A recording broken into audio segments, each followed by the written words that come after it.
The echo of heels on polished stone cut through the hum of the gala. The marble waterfall shimmered behind me, cascading under golden light as I stepped into the grand atrium of the Sterling Heights Hotel. Heads turned instantly. My uncle's voice followed a beat later, sharp and mocking. Before we begin, drop a comment and tell us where are you from and from which city you're watching our videos. And after watching the whole video, don't forget to tell us what would you do in this situation? Be honest, tell me in the comments below. We read every comment. Let's begin. Well, look who's wandering around like she owns the place, he said loudly enough for everyone to hear. His grin was smug, the kind that made your stomach twist. Laughter rippled through a few of his friends. I didn't answer. I didn't even glance at him. I just kept walking, chin high, steady pace, not giving him what he wanted. A reaction. The sound of my heels echoed like a clock ticking down to something inevitable. Then, a sudden shift. The staff at the far end of the atrium spotted me. Their posture straightened instantly. The concierge, a tall man in a black suit, hurried toward me with two security officers. "Ms. Knight," he said, almost breathless. "Your private heli lounge is ready. Shall I have your guests escorted out, or will you meet them first?" The entire lobby froze. My uncle's laughter died mid-breath. His jaw slackened as the color drained from his face. Around him, his friends whispered, confused, eyes darting between him and me. I turned slowly, just enough to meet his eyes. "Guests?" I repeated softly, a trace of a smile curving at the edge of my lips. "No need. Let them enjoy the view. I'm heading to my meeting." And with that, I walked toward the elevator, the one marked penthouse access only. When the glass doors slid open, I could see my reflection, calm, collected, and nothing like the woman they used to mock for being the failure of the family. Because once upon a time I was the girl who stayed in a small apartment, juggling two jobs while my uncle, Richard Hale, flaunted his empire. He'd pat my shoulder at family dinners, pretending kindness while reminding me how some people just don't have the business gene. But he didn't know what I knew, that the company he ran with arrogance, Knight Industries, was crumbling from within. My father's legacy, the company he stole, was mine by right. And tonight, in this building he used to own, I was about to reclaim every single piece of it. As the elevator doors closed, I exhaled, my chest tight but steady. The city lights reflected off the mirrored walls, like fireflies over a battlefield. The concierge's voice came faintly through the radio as the doors sealed shut. "Yes, sir. Ms. Knight is heading up now. Activate the restricted access." Richard's voice didn't respond, because for the first time in years he had nothing to say. The elevator hummed upward. Every floor it passed brought back memories of humiliation, debt collectors, and nights I slept in the office I worked for, learning how to rebuild what he destroyed. The night my father died, Richard took everything, the shares, the estate, even my mother's jewelry, and said, "Business is business, kid. You'll understand one day." I understood, all right. I understood that revenge isn't loud. It's quiet. It's patient. It's the silence before the final blow. When the elevator doors opened, the private heli lounge gleamed ahead. The view of Manhattan stretched endlessly, a tapestry of lights and steel. My assistant, a young man named Jordan, hurried to my side, handing me a tablet. "Everything's set, Ms. Knight," he said. "The transfer finalized 30 minutes ago. Knight Industries is officially under your name. Richard Hale's board access has been revoked." A slow, calm breath left my chest. The air felt lighter, cleaner. I took the tablet, scrolling through the documents. His signature was still there from the last meeting, back when he thought I was just a silent investor helping him stabilize his sinking company. He had no idea he was signing his empire into my hands. "Send the announcement," I said quietly. Jordan nodded, typing fast. Within seconds, screens across the hotel lobby flashed with a news alert. Breaking: investor group led by Alexandra Knight acquires Knight Industries in full buyout. Downstairs, I imagine the chaos, the faces turning pale, the phones buzzing, the whispers building into disbelief. The little girl they mocked for being soft had just bought the empire they used to rule. And I wasn't done yet. I turned toward the windows, the city stretching endlessly below. Somewhere down there, my uncle was probably still standing by the marble waterfall, realizing that the woman he humiliated had just taken everything from him. I whispered softly, almost to myself, "You told me I'd understand one day. I finally do." The helicopter's blades began to spin, the night wind whipping through the open doors. I stepped forward, my hair catching the breeze, and smiled faintly as the skyline glowed brighter, as if the whole city itself was watching. Tonight wasn't about revenge alone. It was about reclaiming dignity, about proving that kindness and silence were never weakness, they were weapons of patience. I wasn't the failure anymore. I was Alexander Knight, and I finally owned the empire built on my father's name. Morning came sharp and cold, the kind of Manhattan morning that smelled like ambition and asphalt. The sky glowed silver behind the glass towers, and at the 32nd floor of Knight Industries, chaos was brewing. "Is this some kind of joke?" Richard Hale's voice sliced through the boardroom like shattered glass. His face was flushed, his tie loose, and his eyes bloodshot. The look of a man who'd stayed up all night watching his empire collapse in real time.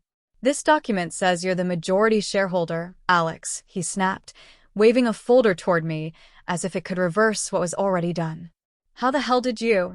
I sat at the head of the table, his old seat, calm, still, hands folded. The sunlight hit my face through the floor-to-ceiling windows, and the board members' reflections shimmered on the polished table. "I didn't do anything," I said, voice even. "You signed the transfer papers yourself. Remember that emergency merger you rushed through last month? The one you didn't read?" His expression faltered. The room went still. "You were too busy trying to hide your debt from the auditors. You just needed a name to cover it." "My name?" Richard's jaw tightened. "You tricked me." "No," I said softly, leaning forward. "I learned from you." A murmur rippled through the board. One of the older directors cleared his throat. "Mr. Hale, all your access has been revoked. Ms. Knight is now CEO, effective immediately. Legal confirmed the documents this morning." Richard's hand trembled as he slammed the folder shut. "You can't just take everything and expect me to vanish. I built this company." "You built it," I cut in, my voice sharper now, "with my father's money. You took his patents, his name, and rewrote history to erase him. You told everyone I was a charity case when you were stealing from me." The silence after that hit like a thunderclap. The air itself felt charged, the kind of tension you could feel deep in your bones. For years, I dreamed of this moment. But standing here, I realized revenge didn't feel like fireworks. It felt like peace, calm and inevitable. Richard laughed suddenly, brittle and cold. "You think anyone here respects you? You've been gone for years, a nobody. They stayed because of me." A few board members exchanged uneasy glances. Then, one by one, their eyes turned toward me. I smiled faintly. "Really?" Jordan, my assistant, stepped forward, setting a thick folder on the table. "These are the signed loyalty contracts, sir. Every department head repledged under Ms. Knight last night. You might want to check your email. The resignation letters went through at midnight." Richard's face turned ghost white. His phone buzzed on the table, dozens of notifications lighting up the screen. I leaned back. "Looks like they stayed because of what you pretended to be, Uncle. But now they know who you are." He stared at me, breathing hard. "You'll regret this, Alex." "Maybe," I said. "But I already regretted letting you walk over me for years. This." I gestured around the table. "This is just me standing up." The PR manager peeked through the door nervously. "Ms. Knight, the press conference is ready. Reporters are waiting." Richard scoffed. "Press conference? You think you can face the media after this mess?" I stood slowly, straightening my jacket. "I'm not facing them. I'm leading them." The hallway outside was lined with employees, some whispering, some clapping quietly as I passed. These were the same people he'd humiliated, the interns he called replaceable, the janitor he once fired for greeting guests before him. They weren't afraid anymore. As I entered the auditorium, Camera flashes burst like lightning. Reporters leaned forward, microphones raised. The massive Knight Industries logo glowed behind the stage. Richard followed, trying to act composed, though his eyes darted like a cornered animal's. He stood beside me, forcing a grin as he whispered, "One mistake, Alex. Say one wrong thing, and you'll destroy everything." I didn't respond. Instead, I stepped to the podium. "Good morning," I began, my voice firm but calm. "I know there's been confusion about last night's acquisition. Let me make it clear. Knight Industries will continue, but under new leadership, transparency, and purpose. This company was built on innovation, not intimidation.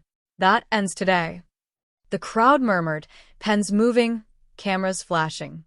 Richard took a step forward, trying to cut me off. "If I may." I didn't let him. "Mr. Hale will no longer be part of Knight Industries. Effective immediately, he's been released from all positions."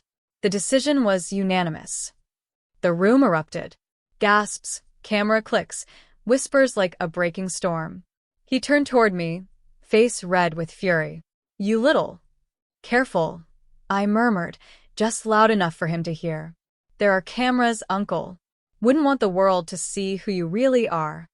He froze, every muscle in his jaw twitching, then forced a smile for the reporters. "I wish my niece the best," he said tightly. But his eyes said something else, war. I met his stare calmly. "You already gave me your best," I whispered back. And I survived it.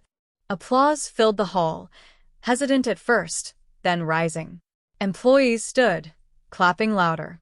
The cameras caught it all, the shift of power, the silent defeat. As I walked off stage, Jordan handed me my phone. "Social media's exploding," he said. "You're trending everywhere. People are calling it the Knight takeover." I smiled faintly. "Then let's make sure they remember why." Behind me, Richard stood frozen under the lights. The man who once believed he could silence me now trapped in a spotlight he couldn't control. And for the first time since my father's death, I felt free. The air in the city had changed. Every news channel, every finance blog, every business magazine carried the same headline: "Alexandra Knight ousts her uncle in a historic corporate takeover." But beneath the polished coverage, I knew one thing: Richard Hale wasn't done. He never lost quietly. 3 nights later, I sat in my penthouse office overlooking the Manhattan skyline. The city lights blinked like restless thoughts. Jordan entered with a hesitant look and an envelope in his hand. "This came through the side courier," he said, setting it down. "No sender name." Inside were printed screenshots, emails, altered documents, fake invoices, each one designed to frame me for insider trading. My stomach turned cold. "He's moving fast," Jordan muttered. "He's trying to destroy you before the shareholders' review next week." I took a slow breath, steadying my hands. "Then we move faster." Because if Richard thought I was the same girl who cried when he stole my father's company, he hadn't learned a thing. I leaned back in my chair, my mind racing through every connection he had left. The old auditors, his lawyers, the one journalist he bribed for years, all still loyal, but only out of fear. "Jordan," I said quietly, "get me files on every employee Richard forced to resign during his tenure. The ones he blacklisted. The ones who lost everything." He nodded, already understanding my tone. "You're building a team?" I met his eyes. "No. I'm giving them a chance to fight back." By morning, the plan was in motion. The underground parking lot of the building buzzed with tension. A dozen faces turned as I arrived, former engineers, secretaries, even an elderly security guard who'd once been fired for calling Richard out on harassment. They looked uncertain until I spoke. "I know what he did to you," I said, my voice echoing off the concrete walls. "I can't undo the past, but I can give you what he took, your dignity. Help me expose what he's doing now. Help me clean this company for good." For a heartbeat, there was silence. Then one man stepped forward, Miguel, the old head of accounting, his hands trembling. "I still have the backup files from the offshore accounts," he said quietly. "He used them to hide investor money." The others nodded, murmuring agreements. I smiled faintly. "Then it's time to bring the truth into daylight." 2 days later, Richard walked into the shareholders' meeting as if he still owned the place. He was dressed sharp, his arrogance perfectly pressed, a smirk tugging at his lips. "Alexandra," he said smoothly, extending a hand he knew I wouldn't take. "Hope you've enjoyed your little reign. Because after today, the board will see you for what you are, a fraud." I tilted my head slightly. "Then I suppose we should let them decide." The room filled with tension as he began his performance, waving his forged documents, accusing me of manipulating market values, of insider trades, of corruption. Every lie rolled off his tongue like it had been rehearsed for weeks. Board members shifted uncomfortably. A few glanced at me with doubt. I waited, silent, patient, just like I had been all those years when he thought silence meant weakness. When he finished, I rose slowly, sliding a flash drive across the table. "Before you make your decision," I said, "you might want to watch this."